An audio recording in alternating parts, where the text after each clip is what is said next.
बहुत दिनों से मैं सोच रहा था कि इस टॉपिक पे वीडियो बनाऊं, पर अंदर ही अंदर मैं चाह रहा था कि प्लीज़ ऐसा ना हो। कोरोना वायरस की वेव 2 भारत में ना आए तो जल्दी से चली जाए। पर अब हर दिन जिस तरीके से कोरोना वायरस के केसेस भारत में बढ़ रहे हैं, उससे यही लग रहा है कि अब इतनी जल्दी कोरोना वायरस की वेव 2 भारत से नहीं जाएगी, और जितने दिन कोरोना वायरस की वेव 2 भारत में रहेगी उतना ही भारत की अर्थव्यवस्था को नुकसान पहुंचाएगी। आप सोच रहे होंगे कि कैसे, तो चलिए मैं आपको बताता हूँ। तो नमस्कार दोस्तों, स्वागत करते हैं आपका चार्जिंग पॉइंट हिंदी में। दोस्तों, आज के इस वीडियो में हम बात करेंगे कि अगर भारत में दोबारा से लॉकडाउन लगता है तो उससे भारत की अर्थव्यवस्था पे कितना नेगेटिव इम्पैक्ट पड़ेगा। तो जुड़े रहिए आप इस वीडियो के साथ। दोस्तों, मैं ऐसे ही एजुकेशनल टॉपिक पे बात करता हूँ, तो अगर आपको मेरा काम पसंद आता है तो अब आप मुझे सपोर्ट कर सकते हैं पेट्रियन और यूट्यूब में ज्वाइन बटन के थ्रू। और अब आप मुझे फेसबुक, इंस्टाग्राम, ट्विटर में भी फॉलो कर सकते हैं और मेरी वीडियोस को वहाँ पे भी शेयर कर सकते हैं। दोस्तों, अगर आपको एडवांस MS एक्सेल सीखना है तो मैं आपको 1475 रुपए का कोर्स फ्री में दे सकता हूँ। और अगर आपको financial market, share market, mutual fund के बारे में जानना है तो मैं आपको 4720 रुपए का कोर्स फ्री में दे सकता हूँ। दोनों कोर्सेज की लिंक डिस्क्रिप्शन में दी गई है। आइए सबसे पहले जानते हैं कि भारत में कोरोना वायरस की वेव 2 किन कारणों के चलते आई है। देखो, सबसे बड़ा कारण हम खुद हैं। जहां दिसंबर में कोरोना वायरस के केसेस भारत में हर दिन कम होते जा रहे थे, वहीं दूसरी तरफ हम लोगों की लापरवाही बढ़ती जा रही थी। लोग सोशल डिस्टेंसिंग भूल चुके थे, मास्क नहीं लगा रहे थे, प्रोटोकॉल्स फॉलो नहीं कर रहे थे। हमें ये लगने लगा था कि अब कोरोना वायरस भारत से जा चुका है, पर हुआ इसका उल्टा ही। इस बार कोरोना वायरस और स्ट्रांग बन के लौटा है और हर दिन भारत में केसेस के, डेथ के न्यू रिकॉर्ड बन रहे हैं। तो गलती कहीं ना कहीं हमारी ही है। आइए अब जानते हैं कि अगर भारत में दोबारा से लॉकडाउन लगता है तो फिर इसका कितना नेगेटिव इम्पैक्ट देश की अर्थव्यवस्था पे पड़ेगा। जब भारत में पहली बार लॉकडाउन हुआ था तब इसका बहुत बड़ा नेगेटिव इम्पैक्ट भारत की अर्थव्यवस्था पे पड़ा था। भारत में लॉकडाउन होने से हर दिन भारत को $4.5 बिलियन का लॉस हो रहा था। इसके अलावा एक्सपर्ट्स ने बताया है कि भारत में जब 21 दिन का लॉकडाउन हुआ था तो उससे भारत को $120 बिलियन का लॉस हुआ था। जी हाँ, $120 बिलियन का। कितने देशों की टोटल जीडीपी ही इतनी होती है? पाकिस्तान की 45% जीडीपी इतनी है। तो अगर भारत में दोबारा से लॉकडाउन लगता है तो इंडियन इकोनॉमी को पर डे $4.5 बिलियन का लॉस होगा। वैसे कोरोना से अभी तक भारत को कितना टोटल लॉस हुआ है वो अभी तक किसी को नहीं पता है। वो इसलिए क्योंकि कोरोना पूरी तरह से भारत से गया ही नहीं है। भारत में लॉकडाउन लगने से भारत की ग्रोथ रेट 2020-21 के फर्स्ट क्वार्टर में -23.9% गिर गई थी। भारत के इतिहास में अब तक के सबसे खराब जीडीपी ग्रोथ रेट के फिगर देखने को मिले थे। 40 साल बाद भारत की जीडीपी ग्रोथ रेट ने नेगेटिव फिगर शो किए थे। अनएम्प्लॉयमेंट ऑल टाइम हाई पे चली गई थी। मैन्युफैक्चरिंग सेक्टर नेगेटिव में चला गया था। एग्रीकल्चर सेक्टर को छोड़ के बाकी के सभी सेक्टर्स में गिरावट देखने को मिली थी। फिर जैसे ही लॉकडाउन भारत में धीरे धीरे खत्म हुआ, इंडियन इकोनॉमी रिवाइव होने लगी।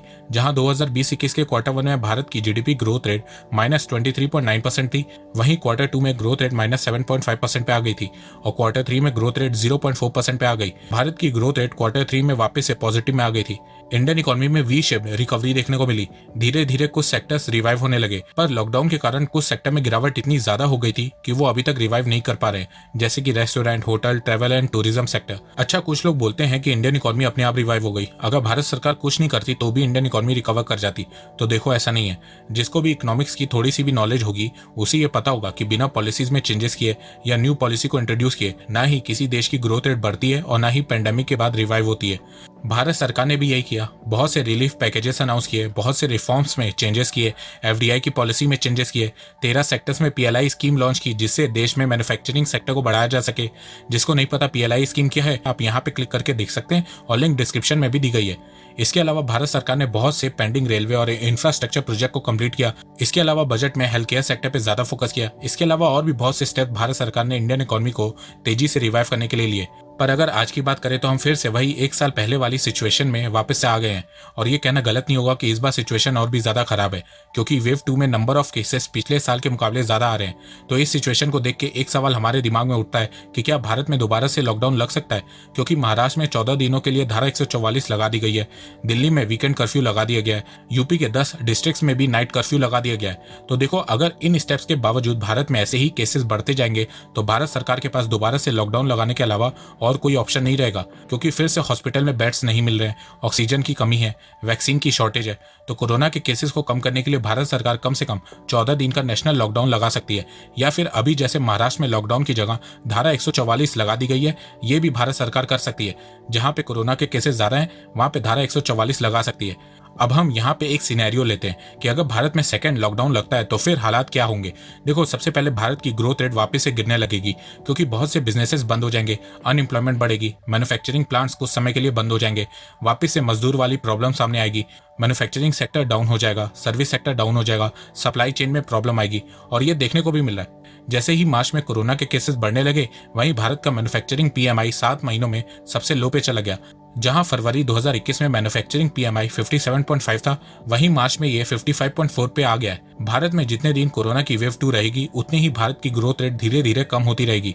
मोदीज ने प्रेडिक्ट किया था कि भारत की जीडीपी ग्रोथ रेट 2022 में 13.7% होगी, पर भारत में कोरोना की सेकंड वेव के आने के बाद मोदीज ने कहा है कि कोरोना की सेकंड वेव इंडियन इकोनॉमी की रिकवरी को स्लो कर सकती है और साथ में भारत की ग्रोथ रेट को भी कम कर सकती है। भारत में कोरोना के केसेस दोबारा से बढ़ने के बाद आईएमएफ ने भारत की 2022 की जीडीपी ग्रोथ रेट की प्रेडिक्शन को 12.5% से कम करके 11.5% कर दिया है।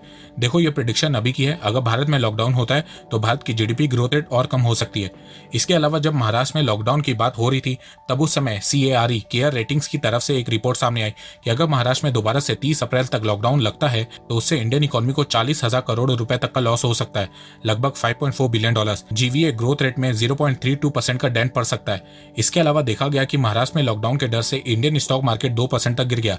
वो इसलिए क्योंकि अगर आप भारत में स्टेट वाइज जीडीपी की रैंकिंग देखेंगे तो उसमें महाराष्ट्र नंबर 1 है। भारत की जीडीपी में 14% कंट्रीब्यूशन महाराष्ट्र का है, जिसमें से मुंबई का अकेले 6% है। मुंबई को फाइनेंशियल और कमर्शियल हब माना जाता है। साथ में मुंबई में 10,500 होटल और 2,10,000 रेस्टोरेंट हैं। तो अगर महाराष्ट्र में दोबारा से लॉकडाउन लगता है तो उससे इंडियन इकोनॉमी को बहुत नुकसान होगा। और शायद इस डर के चलते महाराष्ट्र गवर्नमेंट ने महाराष्ट्र में प्रॉपर लॉकडाउन नहीं लगाया, धारा 144 लगाई। देखो, इसका भी नेगेटिव इंपैक्ट इंडियन इकोनॉमी पे पड़ेगा, पर थोड़ा कम पड़ेगा, क्योंकि अगर प्रॉपर लॉकडाउन लगता तो महाराष्ट्र के स्मॉल ट्रेडर्स, रिटेलर्स के लिए सर्वाइव करना इस बार बहुत मुश्किल होता। इन्हीं एक्शंस के चलते कुछ इकोनॉमिस्ट का मानना है कि इस बार भारत में हालात पहले जितने खराब नहीं होंगे, क्योंकि इस बार भारत पहले से ज्यादा तैयार होगा। पर restaurant, hotel, travel and tourism sector पे बहुत नेगेटिव इंपैक्ट पड़ेगा। देखो, बहुत से लोग महाराष्ट्र में कोरोना के केसेस बढ़ने के लिए महाराष्ट्र की सरकार को जिम्मेदार ठहरा रहे हैं, उनको खूब क्रिटिसाइज कर रहे हैं, जबकि यहाँ पे महाराष्ट्र गवर्नमेंट की कोई गलती नहीं है। यहाँ पे गलती लोगों की है। लोगों ने सोशल डिस्टेंसिंग फॉलो नहीं की, मास्क नहीं लगाया, प्रोटोकॉल फॉलो नहीं किया, जिसके चलते महाराष्ट्र में सबसे तेजी से कोरोना की सेकंड वेव आई। अब तो यूपी, दिल्ली, कर्नाटका, गुजरात, हर जगह कोरोना के केसेस बढ़ते हुए दिख रहे हैं। अगर आपको क्रिटिसाइज करना है तो असम, वेस्ट बंगाल में जो पॉलिटिकल रैलीज हो रही हैं उनको करना चाहिए, क्योंकि जो गलत है वो गलत है। एक बार इन स्टेट्स में वोटिंग खत्म होने दो, फिर देखना यहाँ पे केसेस कितनी तेजी से बढ़ेंगे। अब आप सोच रहे होंगे कि इस प्रॉब्लम का सॉल्यूशन क्या है। तो देखो, इस प्रॉब्लम का परमानेंट सॉल्यूशन वैक्सीनेशन है। आज के समय में दुनिया भर के देश अपनी यहाँ के ज्यादा से ज्यादा लोगों को वैक्सीनेट कर रहे हैं, क्योंकि सबको पता है कि अगर कोरोना वायरस पे जरा सी भी ढिलाई हुई तो इसकी वेव बार बार आती रहेगी। तो इससे बचने के लिए जितनी जल्दी हो सके लोगों को वैक्सीनेट किया जाए। देखो, ऐसा नहीं है कि वैक्सीनेशन के बाद आपको कोरोना वायरस नहीं होगा। वैक्सीनेशन के बाद भी ये पाया गया है कि लोगों को कोरोना वायरस हो रहा है। तो अब आप सोच रहे होंगे कि वैक्सीन लगाने का फायदा क्या, कोरोना वायरस फिर भी हो जा रहा है। तो देखो, वैक्सीन से आपकी इम्यून सिस्टम को स्ट्रॉन्ग किया जा रहा है, जिससे अगर आपको कोरोना वायरस हो तो उससे लड़ने के लिए आपका इम्यून सिस्टम तैयार हो। क्योंकि WHO की रिसर्च में यह पाया गया है कि कोरोना वायरस जब भी म्यूटेट हो रहा है वो पहले से ज्यादा घातक वायरस बन के सामने आ रहा है। तो अभी के लिए आप प्रोटोकॉल फॉलो करें, सोशल डिस्टेंसिंग बना के रखें, मास्क लगाएं, क्योंकि भारत में वैक्सीन की भी शॉर्टेज हो रखी है, क्योंकि अमेरिका ने वैक्सीन के रॉ मटेरियल्स की सप्लाई को कम कर दिया है, जिसके चलते भारत में वैक्सीन उस हिसाब से नहीं बन रही है जितनी भारत की कैपेसिटी है, और इसी के चलते भारत में वैक्सीन की शॉर्टेज है। दूसरा रीजन वैक्सीन की शॉर्टेज का हमारी खुद की आबादी है। 135 करोड़ लोग और हर एक को 2 डोज चाहिए, मतलब लगभग 270 करोड़ वैक्सीन की डोजेस सिर्फ भारत को चाहिए। भारत में अभी इस समय सिर्फ 11.5 करोड़ लोगों का वैक्सीनेशन हुआ है, उसमें से 2 करोड़ लोगों को डबल डोज मिली है। पर भारत सरकार ने कहा है कि 2021 के एंड तक भारत के 40 से 45% लोगों को वैक्सीनेट कर दिया जाएगा। तो तब तक के लिए आप प्लीज प्रोटोकॉल फॉलो कीजिए, क्योंकि इस समय देश के हर नागरिक के ऊपर देश की जिम्मेदारी है। तो दोस्तों, मुझे लगता है कि अब आपको सब समझ में आ गया होगा। तो अगर आपको ये वीडियो पसंद आए तो आप इस वीडियो को लाइक कीजिए, और अब आप मुझे सपोर्ट भी कर सकते हैं पेट्रियन और यूट्यूब में ज्वाइन बटन के थ्रू। एक बात मैं कहना चाहता हूँ, आप जितनी मेरी वीडियोस को शेयर करेंगे उतनी ही रीच मेरी बढ़ेगी और उतने ही लोग मेरे से जुड़ेंगे। तो वीडियो को शेयर करना, चैनल को सब्सक्राइब करना बिल्कुल भी मत भूलिएगा। मैं ऐसे ही एजुकेशनल वीडियोस लाता रहूंगा आप लोगों के लिए। तो अभी तक के लिए बस इतना ही। धन्यवाद। जय हिंद, जय भारत।